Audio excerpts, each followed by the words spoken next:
Hello guys, welcome back to another video. I am the Color Titan, and today we are going to be asking the question, what if Iceman was in Marvel Rivals?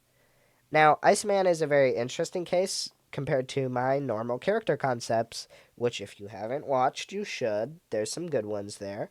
Because normally I go from who should the character be, which character am I doing, to what is their move set, how do they work.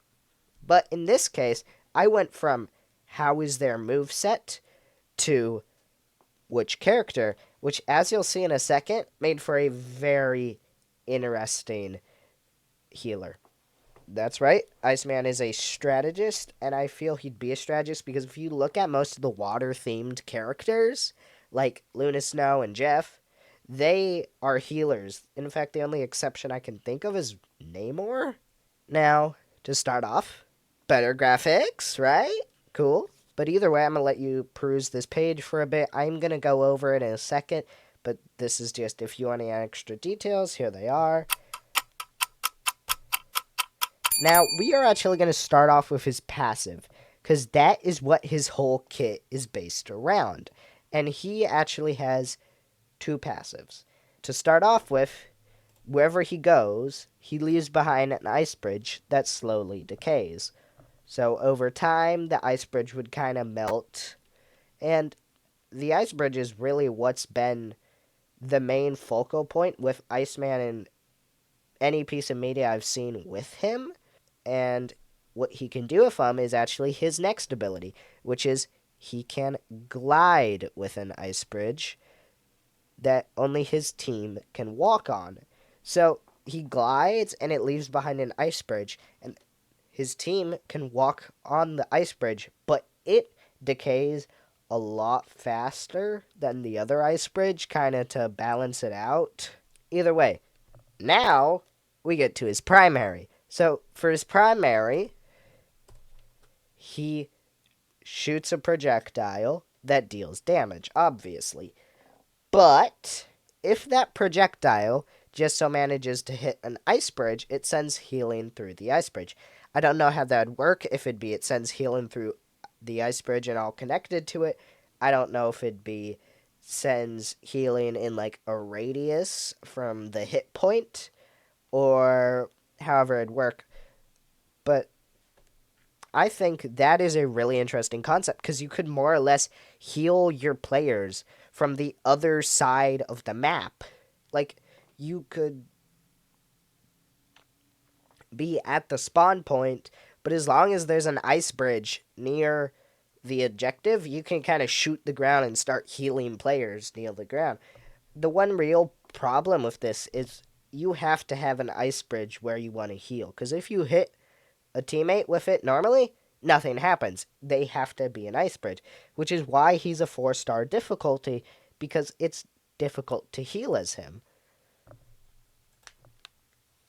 Now we get on to his secondary attacks.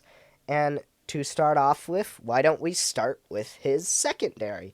And that's, he throws a snowball, much like Luna Snow's, but except of stunning a person, when it lands, it deals a base hit damage if it hits a player, but if it doesn't hit a player, it kind of like ricochets icicles everywhere, and those icicles work like normal icicles, being able to heal and damage. But for his other attack, it's another ice bridge, unfortunately. After all, that is what his whole kit is based around.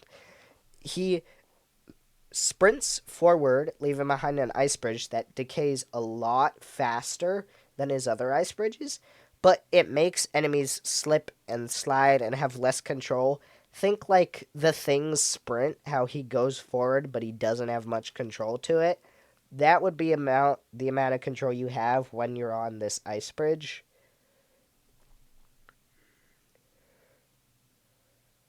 Now we get to his ultimate, which I called Thin Ice.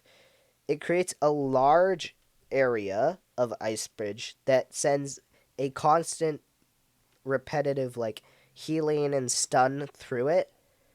So it stuns enemies but heals allies. So it doesn't really do much damage, but it will definitely help heal, and it'll definitely help your other teammates do damage. And I called it Thin Ice because I the visual I was kind of thinking was as it like sends those healings and those stuns through it, it's kind of like the ice cracking.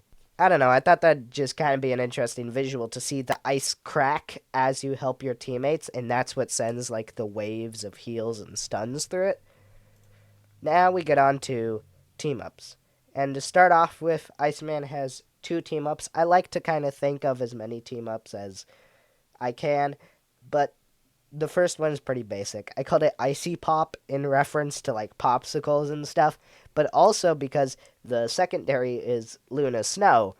And what it essentially does is it gives Luna the powers to throw an icicle and heal allies at that bridge, but it has a much smaller radius. So say if the radius was like 50 meters, her radius would be like 25 or 10 meters. It's a lot smaller of a radius.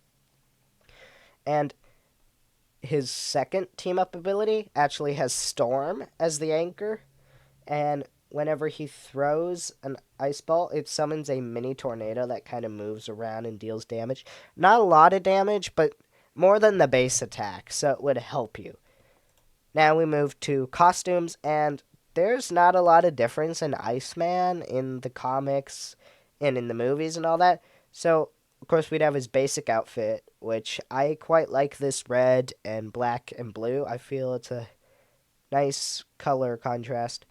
But then we'd also have his more typical comic outfit where it's all white with some blue accents. Maybe we could also do like a classic X-Men outfit with like the blue and the yellow type stuff. But either way, that's my pitch for what if Iceman was in Marvel Rivals. Now, for those of you still here, I'm going to read the description. This mutant is completely chill, down to his toes, as part of the original X-Men. His powers allow him to generate and manipulate ice, covering his body in an icy form, freezing moisture, and even creating ice slides for movement. Bye.